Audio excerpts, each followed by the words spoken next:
Bien, écoutez, tout d'abord, merci d'être présent et merci nos invités orateurs. La séance a pris un petit peu de retard et il faudra qu'on rattrape dans le temps pour ne pas gréver le timing suivant. Alors, vous aurez des informations tout à l'heure pratiques concernant le repas. Mais notre séquence de ce matin, c'est quasiment non-stop. Entre deux interventions, on peut souffler, aller prendre quelque chose, ça, le café, mais on ne va pas arrêter, on ne va pas faire une coupure. Donc, comme ça, on garde la main sur le temps. Alors, sur le plan pratique, nous avons un caméraman qui va donc filmer et enregistrer les interventions des orateurs. Et les orateurs auront à peu près 30 à 40 minutes d'intervention et il va rester 30, 40 minutes, 3/4 d'heure de discussion et de débat. On espère que ça soit très fructueux. En tout cas, en ce qui me concerne, j'ai la situation issue de l'affaire de l'Afghanistan nous a amené à faire cette conférence parce que on a bien vu que les choses n'étaient pas aussi simples. Alors, la conférence d'aujourd'hui, on l'a intitulée « La politique étrangère des États-Unis aujourd'hui ». Pour ma part, j'aurai 8 à 9 minutes pour vous préciser la politique étrangère des États-Unis aujourd'hui par rapport aux défis de notre temps. À l'évidence, l'actualité est insuffisante pour comprendre la complexité des événements et les conséquences humaines qui en découlent. Notre conférence pointe la responsabilité négative des États-Unis dans la conduite des affaires du monde. Deux faits précis.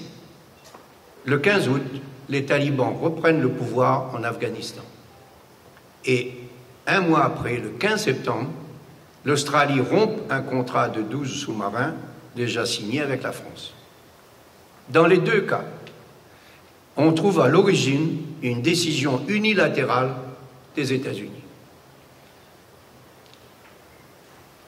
Le 29 février 2020, un accord est signé au Qatar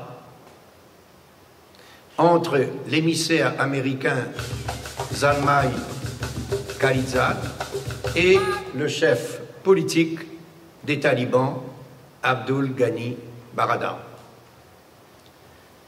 Ni le gouvernement afghan, ni les alliés de la coalition militaire n'ont été associés aux négociations. Par contre, le secrétaire d'État de Donald Trump, Mike Pompeo, est venu spécialement des États-Unis pour cautionner le document. L'accord imposait au gouvernement légitime de libérer 5000 prisonniers qui sont allés immédiatement renforcer le camp des insurgés, devenu de fait interlocuteur privilégié des États-Unis. Vous connaissez la suite, je ne reviens pas.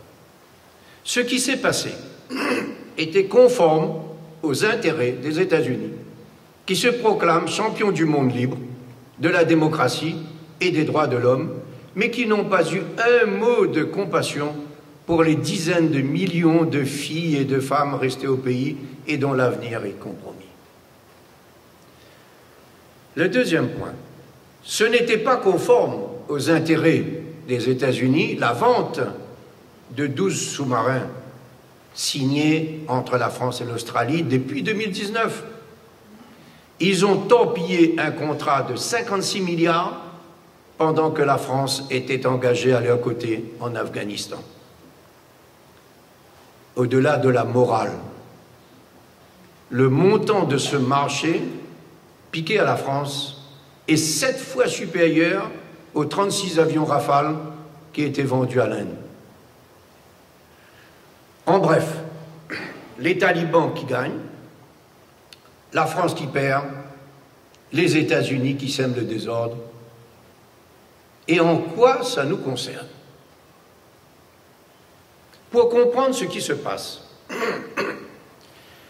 il faut se référer au communiqué de la Maison-Blanche paru le 11 août 2021.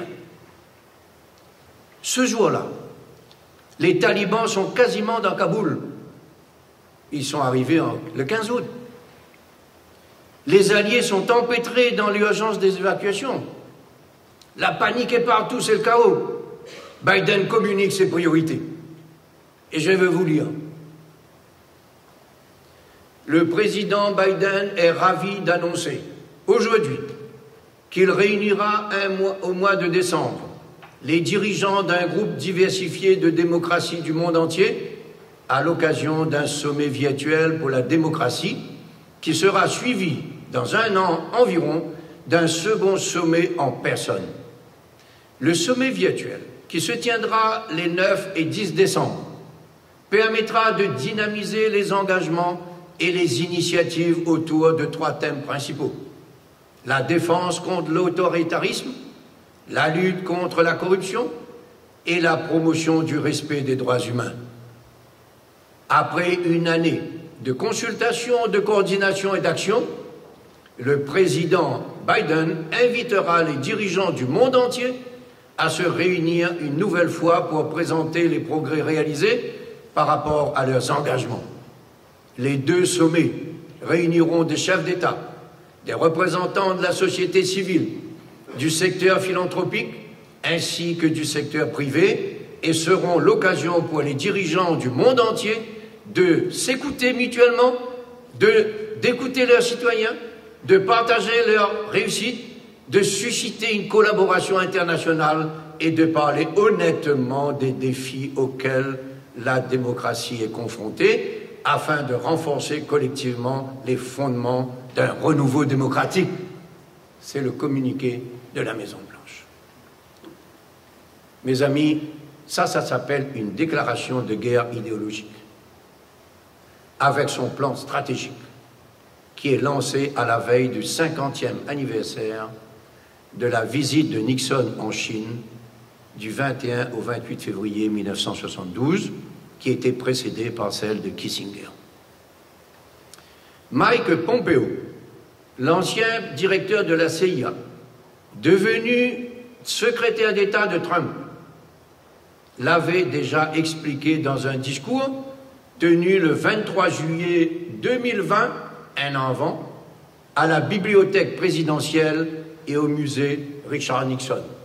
Dans le document qu'on vous a donné tout à l'heure, il y a des extraits de ce discours. Je ne vais pas reprendre, je renote simplement un seul extrait, et ceci. La garantie de nos libertés face au Parti communiste chinois est la mission de notre temps. Et l'Amérique est parfaitement positionnée pour en prendre la tête parce que nos principes fondateurs nous en donnent l'opportunité.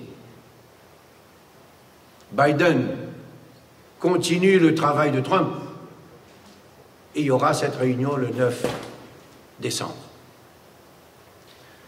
La nuance entre Trump et Biden, c'est dans le slogan.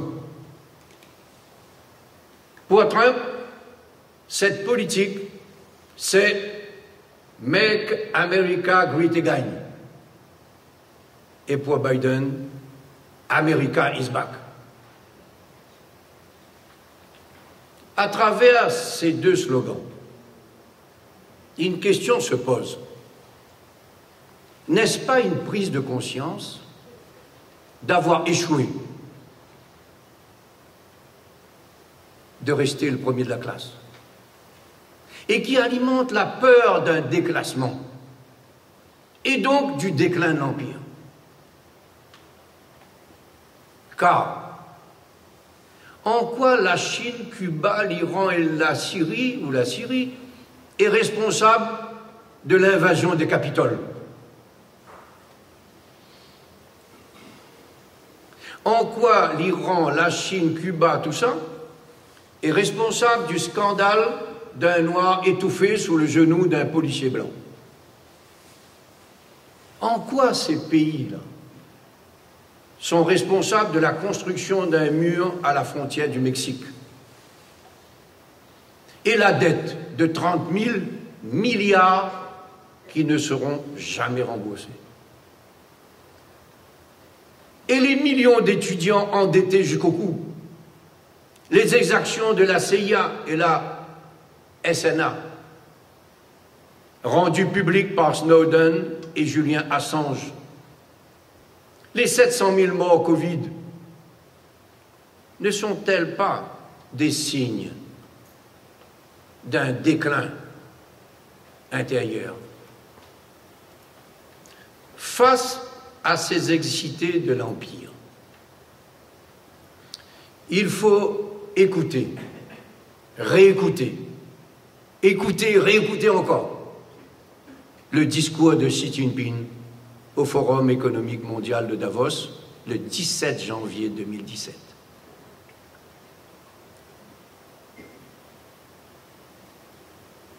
J'ai pris une image, c'est tiré dans un journal.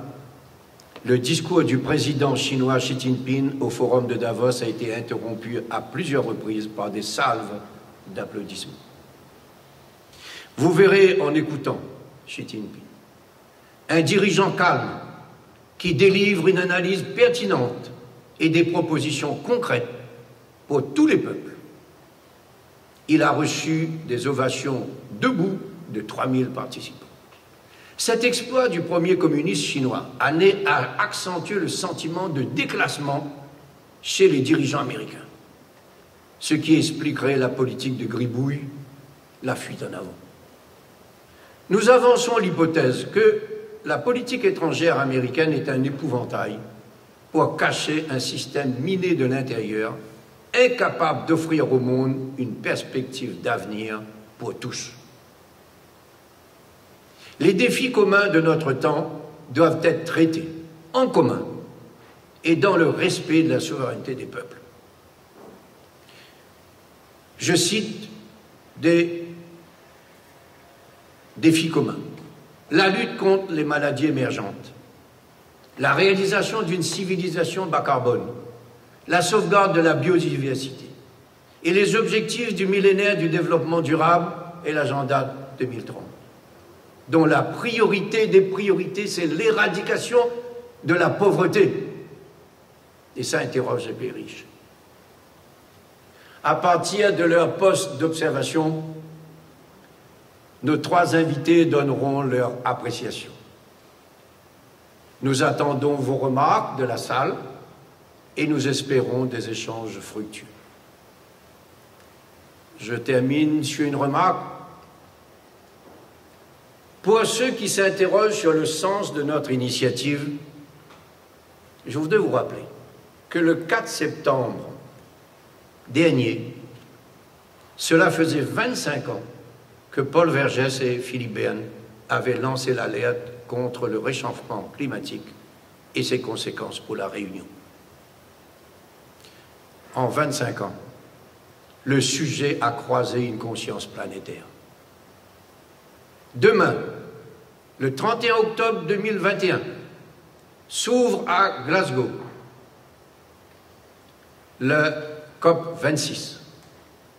Pendant 12 jours, les représentants du monde entier, qui ne se connaissent pas, vont penser pour 8 à 10 milliards d'habitants, avec 3 rendez-vous 2030, 2050, 2100.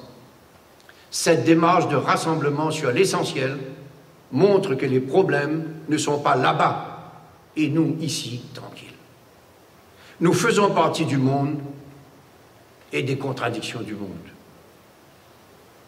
Voilà pourquoi nous avons besoin de nous rencontrer et voilà pourquoi je vous remercie encore une fois du fond du cœur.